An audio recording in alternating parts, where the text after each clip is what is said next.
আসসালামু আলাইকুম। আমার আজকের রেসিপি দই জমানো। প্রথমে আমি একটা বাটিতে ১ কাপ লিকুইড গরুর দুধ নিয়ে নিলাম। ২ চা-চামচ দিয়ে দিলাম পাউডার দুধ। তারপরে একটা লেবুর রস পুরোটা দিয়ে একটা মিশ্রণ বানিয়ে নিলাম। এটা হলো দই বীজ।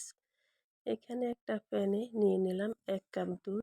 দুধটা যখন বলক চলে আসছে তখন এই পর্যায়ে দিয়ে দিব সেই মিশ্রণ দই বীজ। তারপর একটা মাটির পাত্রে ঢেলে নেব। তারপর এইখানে আরেকটা প্যানে নিয়ে নিলাম 1/2 কাপ চিনি।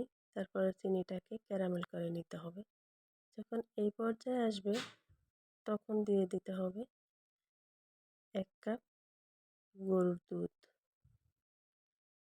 দিয়ে এখন এটাকে আমার জাল করে নিতে হবে।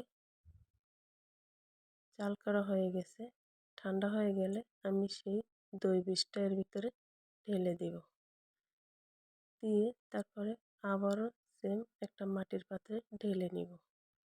তো সম্পূর্ণ ঢেলে নেওয়া হয়ে গেছে। এখন মুখটাকে বন্ধ করে দেব একটা র্যাপিং পেপার দিয়ে। এখন এটাকে রেখে দেব ৮ ঘন্টার জন্য। ফিরে আসব ৮ ঘন্টা পরে।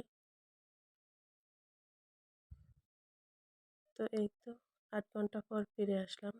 দেখি আমার দইয়ের কী অবস্থা। মাশাআল্লাহ, একদম পারফেক্ট ভাবে জমেছে দইটা। আজকে আমার দইটা একদম সনাতন পদ্ধতিতে তৈরি করলাম। যারা দই জমাতে ব্যর্থ হন তাদের জন্য আমার আজকের রেসিপি।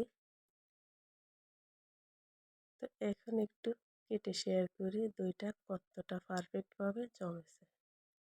দেখুন, অল্প সময় দই জমানো যায় একদম ঘরে বসে।